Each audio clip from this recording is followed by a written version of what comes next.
मटकी तोड़ी माखन खाए, फिर भी सबकी मन को भाए। राधा के वे प्यारे मोहन, महिमा उनकी दुनिया गाए।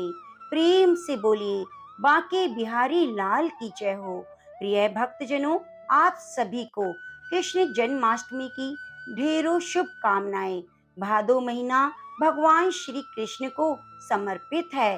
भाद्रपद महीने के कृष्ण पक्ष की अष्टमी तिथि को जन्माष्टमी यानी भगवान श्री कृष्ण की जन्म की खुशियां मनाई जाती हैं। इस दिन भक्त मध्य रात्रि में कन्हैया जी का श्रृंगार करते हैं, उन्हें भोग लगाते हैं, उनकी पूजा अर्चना करते हैं और साथ ही इस दिन मुरलीधर की जन्म की कथाएं और उनकी बाल लीलाओं की कथाओं को सुनते हैं। माना जाता है इस दिन भगवान श्री कृष्ण की कथाओं को सुनने मात्र से पापों का नाश हो जाता है और मन की सभी मनोकामनाएं पूरी होती हैं। पौराणिक कथाओं के अनुसार भाद्रपद माह के कृष्ण पक्ष की अष्टमी तिथि को भगवान कृष्ण ने माता देवकी की 8वीं संतान के रूप में जन्म लिया था। कृष्ण जी का जन्म मथुरा के कंस के कारागार में हुआ था। माता देवकी राजा कंस की बहन थी। कंस को सत्ता का लालच था। उसने अपने पिता राजा उग्रसेन की राजगद्दी छीनकर उन्हें जेल में बंद कर दिया और स्वयं को मथुरा का राजा घोषित कर दिया था। राजा कंस अपनी बहन देवकी से बहुत प्रेम करते थे। उन्होंने अपनी बहन का विवाह वासुदेव से करवाया था, लेकिन जब वे माँ देवकी को विदा करा रहे थे, तभी एक आकाशवाणी हुई कि देवकी का 8वां पुत्र कंस की मौत का कारण बनेगा। यह सुनकर कंस डर गया। उसने तुरंत अपने बहन और उनके पति वासुदेव को जेल में बंद कर दिया। उनके आसपास सैनिकों की कड़ी पहरेदारी लगवा दी। कंस अपनी मौत के डर से देवकी और वासुदेव की 7 संतानों को मार चुका था। इसके बाद भाद्रपद माह के कृष्ण पक्ष की अष्टमी तिथि को रोहिणी नक्षत्र अंधेरी रात में भगवान कृष्ण ने जानकी के 8वें संतान के रूप में जन्म लिया। श्री कृष्ण के जन्म लेते ही कोठरी प्रकाशमय हो गई। आकाशवाणी हुई कि विष्णु जी ने कृष्ण के रूप में अवतार ले लिया है। उन्होंने गोकुल में बाबा नंद के पास छोड़ दिया जाए और उनके घर एक कन्या जन्मी है, उसे मथुरा लाकर कंस को सौंप दिया जाए। आकाशवाणी सुनते ही वासुदेव के हाथों की हथकड़ी खुल गई। सभी पहरेदार सोने लगे। वासुदेव ने एक टोकरी में बाल गोपाल को रखकर सर पर रख लिया और गोकुल की ओर चल पड़े। कान्हा को गोकुल धाम ले जाने में वासुदेव को कई मुसीबतों का सामना करना पड़ा। यमुना नदी कृष्ण जी के चरणों को स्पर्श करने के लिए उफान पर आ गई, लेकिन चरण स्पर्श करने के बाद शांत पड़ गई। वे कान्हा को बाबा नंद के पास छोड़ आए और गोकुल से कन्या को लेकर वापस लौट आए। जेल अपने आप बंद हो गई। उनके हाथों में हथकड़ियां लग गई। कन्या के रोने की आवाज सुनते ही पहरेदार उठ गए। कंस बंदी गृह में आया और देवकी और वासुदेव की 8वीं संतान कन्या को समझकर उसे मारने चला, लेकिन वह आकाश में उड़ गई और बोली कि कंस तुझे मारने वाला पैदा हो चुका है। बाबा नंद और उनकी पत्नी माँ यशोदा ने कृष्ण जी का पालन पोषण किया। राजा कंस ने कृष्ण जी का पता लगाकर उन्हें मारने की बहुत कोशिश की, लेकिन कंस की सारी कोशिश विफल हो गई और कृष्ण जी को मार नहीं सका। अंत में श्री कृष्ण ने कंस का वध किया। राजा उग्रसेन को फिर मथुरा की राजगद्दी सौंप दी गई। तो प्रेम से बोलिए, कृष्ण कन्हैया लाल की जय हो, राधे रानी की जय हो। प्रिय भक्तजनों, अब आइए राधा रानी और कृष्ण कन्हैया की बड़ी ही पवित्र मन भावन कथाओं को सुनते हैं। आप एकाग्रचित होकर इन कथाओं को पूरा अवश्य सुनिएगा। जो भी भक्त कान्हा जी के नाम से पहले राधा रानी का नाम लेता है, उस पर कान्हा जी की कृपा सदा सर्वदा बनी रहती है। तो प्रिय भक्तजनों, आप भी कान्हा जी की कृपा पाने के लिए कमेंट बॉक्स में राधे राधे जरूर लिखिए।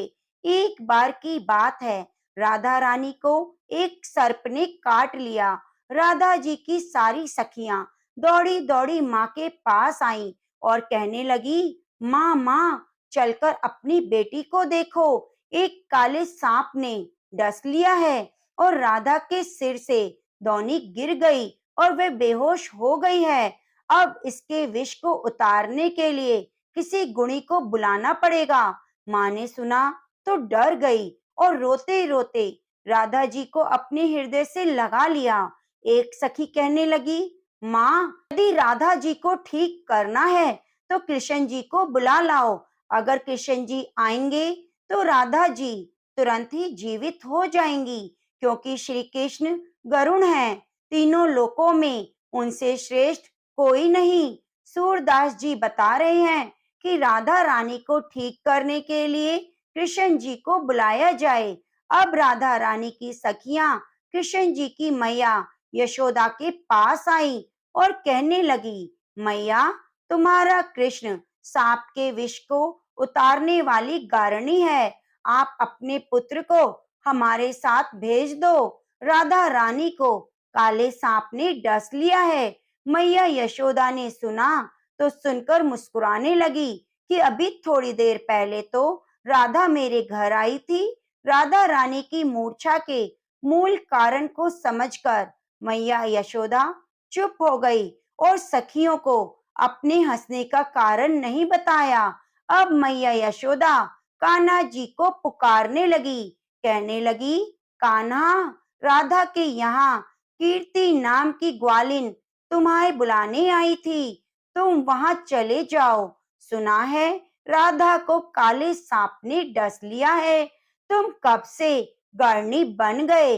लल्ला, जल्दी जाओ, उसका विष झाड़ दो। माँ ने मन ही मन मुस्कुराकर कहा, कृष्ण, सुना है तुम कुछ ऐसा जंत्र मंत्र जानते हो कि काले सांप का विष उतर जाता है। अब भगवान श्री कृष्ण जी गरुड़ी बनकर वहां गए। जब वृषभानु सुता राधा ने सुना तो मन में बड़ी प्रसन्न हुई कि कृष्ण तो आज मेरे द्वार पर आए हैं। अपने आप को राधा रानी धन्य समझने लगी। प्रेम वश वह एकदम मुरझा गई और राधा जी की आंखों से प्रेम के आंसू झरने लगे। राधा को इस प्रकार देखकर माँ व्याकुल हो गई। वे समझने लगी कि राधा के एक एक अंग में विष का गहरा प्रभाव हो गया है। अब तो माँ रोती व्याकुल होकर इधर उधर फिर रही है। वे अपनी पुत्री को बार बार गले लगाती और फिर राधा रानी की दशा देखकर पानी पानी हो रही हैं। श्री कृष्ण के आने की खबर पाकर माँ दौड़कर आई, कान्हा के पैरों को पकड़कर कहने लगी, मोहन, मेरी लाडली बेटी राधा बहुत व्याकुल है, कृपया करके ठीक कर दो। माँ चाहे जो समझे, लेकिन प्रेम पूर्ण हृदय के प्रेम भावों को तो श्री राधे रानी और श्री कृष्ण दोनों ही पूरी तरह से समझ रहे हैं। तब श्री कृष्ण ने कुछ झाड़ फूंक शुरू कर दी। राधा जी को स्पर्श किया। जैसे ही उन्होंने राधा जी को स्पर्श किया, एकदम से किशोरी जी ने आंखें खोल दी। श्री कृष्ण वास्तव में बहुत बड़े गरुण हैं। शरीर का विष तो उन्होंने झाड़ दिया, लेकिन मन और सिर पर प्रेम का जादू कर दिया। अब राधा रानी ने होश में आकर नेत्र खोले और आगे श्री कृष्ण को देखा तो बस एकटक निहारती रही। फिर लाज से एकदम खड़ी होकर अपने वस्त्रों को संभालने लगी। राधा रानी ने अपनी माँ से पूछा, माँ, आज क्या हुआ? सब लोग यहाँ इकट्ठे क्यों हैं? माँ बोली, राधे, तुम्हें सांप ने डस लिया था। तुम तो अपने तन मन की सुध भूल गई। अब राधा रानी को बताने लगी कि कृष्ण के मंत्रों के द्वारा तुम्हारा उपचार हुआ है। राधा रानी की माँ बार बार कन्हैया की बड़ाई करने लगी, माथे को चूमा और फिर अपने घर भेज दिया। वो कहती है कि मैया यशोदा की कोख धन्य है जिसने ऐसे पुत्र को जन्म दिया। इन्होंने तो तुरंत ही ऐसा उपाय कर दिया कि मेरी बेटी को जिंदा कर दिया। अब माता मन ही मन सोचने लगी कि राधा कृष्ण की यह जोड़ी तो मानो भगवान ने सोच समझकर बनाई है। ब्रिज के घर घर में चर्चा चल पड़ी कि कृष्ण जी बहुत बड़े गरुणी हैं और भगवान ने इस तरह से और भी बहुत सारी सुंदर प्रेम लीलाएं ब्रिज में की। तो प्रेम से बोलिए, नटखट कृष्ण कन्हैया की जय हो। ब्रिज भूमि में भगवान श्री कृष्ण की एक परम भक्त कुंभन दास जी रहते थे। कुंभन दास का एक पुत्र रघुनंदन था। कुंभन दास हर वक्त श्री कृष्ण की भक्ति में लीन रहते और पूरे नियम से भगवान की पूजा और सेवा किया करते। उन्हें छोड़कर कहीं नहीं जाते ताकि उनकी सेवा में कोई कमी ना आ जाए। एक दिन वृंदावन से उनके लिए भागवत कथा करने का न्योता आया तो पहले कुंभन दास ने मना कर दिया, लेकिन कुछ सोच विचार कर बाद में कथा जाने के लिए तैयार हो गए। उन्होंने सोचा कि भगवान की सेवा की तैयारी करके वे रोजाना कथा करके वापस लौट आएंगे, जिससे भगवान की सेवा का नियम हो सकेगा और सेवा टूटेगी नहीं। उन्होंने अपने पुत्र को समझा दिया कि वे भोग तैयार कर चुके हैं, उन्हें बस समय पर ठाकुर जी को भोग लगाना है। इसके बाद वे प्रस्थान कर गए, कथा वाचन के लिए चले गए। कुंभन दास के पुत्र रघुनंदन ने भोजन की थाली श्री कृष्ण के सामने रखी और सरल मन से आग्रह किया कि ठाकुर जी आओ, भोग लगाओ। रघुनंदन दास के मन में भगवान श्री कृष्ण की बाल रूप छवि थी। वे सोच रहे थे कि भगवान आकर अपने हाथों से भोजन करेंगे जैसे हम सभी करते हैं, और बार बार आग्रह किया, लेकिन भोजन तो वैसे का वैसा ही रहा। अब रघुनंदन उदास हो गया, रोते रोते पुकारा, हे कृष्णा, आओ, भोग लगाओ। कहते हैं ना, जो बच्चे हृदय से भगवान को पुकारते हैं, भगवान को आना ही पड़ता है। रघुनंदन की इस पुकार के बाद भगवान श्री कृष्ण ने बालक का रूप धर लिया और भोजन करने बैठ गए। जब कुंभन दास ने घर में रघुनंदन से प्रसाद मांगा तो उसने कह दिया कि ठाकुर जी ने तो सारा प्रसाद खा लिया, मैं आपको प्रसाद कहाँ से दूं? कुंभन दास को लगा कि बच्चे को भूख लगी होगी, वही सारा भोजन खा गया होगा, लेकिन अब तो रोज की कहानी हो गई। अब कुंभन दास को शक होने लगा, तो उन्होंने एक दिन लड्डू बनाकर थाली में रखे और छुपकर देखने लगे कि रघुनंदन क्या करता है। रघुनंदन ने रोज की तरह भगवान श्री कृष्ण को पुकारा। वे बालक रूप में प्रकट हो गए और लड्डू खाने लगे। यह देखकर कुंभन दास दौड़ते हुए आए और प्रभु के चरणों में गिरकर विनती करने लगे। उस समय कृष्ण के एक हाथ में लड्डू और दूसरे हाथ वाला लड्डू उनके मुंह में था। वे एकदम मूर्ति हो गए। प्रिय भक्तगणों, इसके बाद से ही उनके इसी रूप में पूजा की जाती है और वे लड्डू गोपाल कहलाए। तो प्रेम से बोलिए, जय श्री कृष्णा। ओम नमः शिवाय। हर हर महादेव। प्रेम से बोलिए, गौरी पुत्र गणेश की जय हो। एक गांव में दो वृद्ध स्त्रियां रहती थीं। दोनों का इस जगत में कोई नहीं था।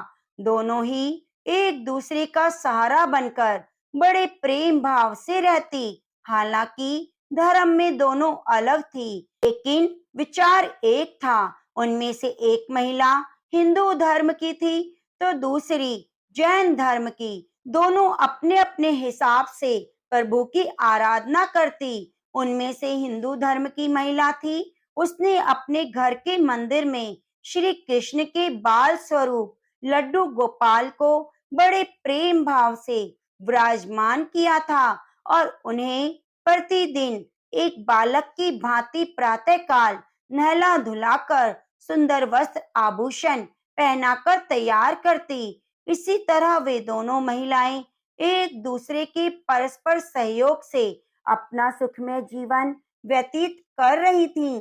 वे दोनों पूजा पाठ और सभी मनोकामनाओं से मुक्त हो गई थी। तब बचा हुआ समय एक दूसरे के साथ सुख दुख बांटते हुए व्यतीत करती। कुछ समय बीतने के बाद भादो मास में हिंदू महिला को तीर्थ जाने का अवसर मिला। तब उसने अपनी सखी को भी बोला, लेकिन वृद्ध अवस्था अधिक होने के कारण वह चलने फिरने में थोड़ी असमर्थ थी, इसलिए जाने से मना कर दिया। कहा, मुझे चलने फिरने में परेशानी होती है, इसलिए तीर्थ यात्रा में विघ्न रहेगा। हे सखी, मुझे माफ करना, मैं तुम्हारे साथ नहीं चल सकती। मेरे पांव जवाब दे देते हैं। तब हिंदू महिला उदास मन से तीर्थ यात्रा पर अकेले ही जाने को तैयार हुई। जाते वक्त उसने जैन महिला से कहा, सखी, मैं 1 माह के लिए तीर्थ यात्रा जा रही हूँ। तुम मेरे आराध्य कृष्ण बाल गोपाल का ध्यान रखना। उसने कहा, बिल्कुल सखी, एक बालक की तरह स्नेह करना, प्रतिदिन स्नान कराना, सुंदर वस्त्र पहनाना, भोग लगाना। उस जैन महिला ने सब बातें सुनी और बोली, हाँ, तुम चिंता मत करो, तुम तीर्थ यात्रा करने जाओ, तुम्हारे लड्डू गोपाल का भली भांति ध्यान रखूंगी।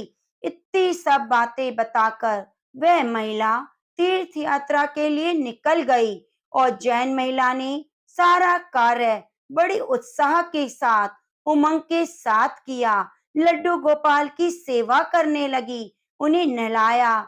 उस महिला की नजर लड्डू गोपाल के पांव की तरफ पड़ी तो वह दंग रह गई, क्योंकि उनके पैर मुड़े हुए थे। उसे लगा उसी की वजह से उनके पांव टेढ़े हो गए।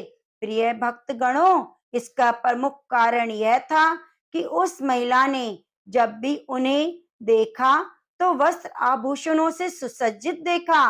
वह अनजान थी कि लड्डू गोपाल घुटनों के बल बैठे हुए हैं, यह उनका बाल स्वरूप है। वह बहुत परेशान हुई, सोचने लगी, मैं सखी से क्या कहूंगी। उसने इतने विश्वास के साथ मुझे जिम्मेदारी दी, मैंने लड्डू गोपाल की देखभाल सही नहीं करी। यह सब सोचकर वह चिंता करने लगी। उसे याद आया कि उसकी सखी ने कहा, लड्डू गोपाल सिर्फ एक प्रतिमा नहीं बल्कि जीवित हैं। बस फिर क्या था, उसने निश्चय कर लिया। दिन प्रतिदिन पैरों की मालिश करने लगी। दिन में कई बार ऐसा किया करती। लड्डू गोपाल को अपने पैरों पर बिठाकर तेल से भरपूर मालिश करती। जैसा कि आप सभी जानते हैं कि कृष्ण भगवान का स्वभाव तो बड़ा ही दयालु है। वे इतने कृपालु दया निधान हैं। उस वृद्ध महिला की इस नादान भक्ति से वशीभूत होकर उन्होंने उस पर अपनी अपार कृपा लुटा दी। एक दिन वह महिला रोज की भांति लड्डू गोपाल को नहलाने का प्रबंध कर रही थी, तो उसने देखा कि लड्डू गोपाल के पैर ठीक हो गए हैं। यह देखकर वृद्ध महिला फूली ना समाई और ये सारा वृतांत सुनाने के लिए अपनी सखी का इंतजार करने लगी। कुछ समय बाद जब वह उसकी सखी तीर्थ यात्रा से आई तो उसने अपने लड्डू गोपाल के दर्शन के लिए ललायत हो उठी और जैसे ही लड्डू गोपाल को देखा तो आश्चर्य में पड़ गई। कि लड्डू गोपाल खड़े हुए थे। उसने सोचा शायद ये लड्डू गोपाल नहीं। उसने सखी के पास जाकर सब पूछा तो उसने सारा वृतांत कह सुनाया। उसकी बातें सुनकर हिंदू महिला समझ गई कि ये सारा खेल उस मुरलीधर कृष्ण कन्हैया का है और दौड़ती दौड़ती लड्डू गोपाल के पास गई। चरणों में गिरकर बोली, हे कन्हैया, आपकी दया की कोई पराकाष्ठा नहीं, आपकी कृपा की कोई सानी नहीं। फिर उस जैन वृद्ध महिला से बोली, सखी तू धन्य है, तुम पर कृष्ण की कृपा हुई जो कोई सोच नहीं सकता।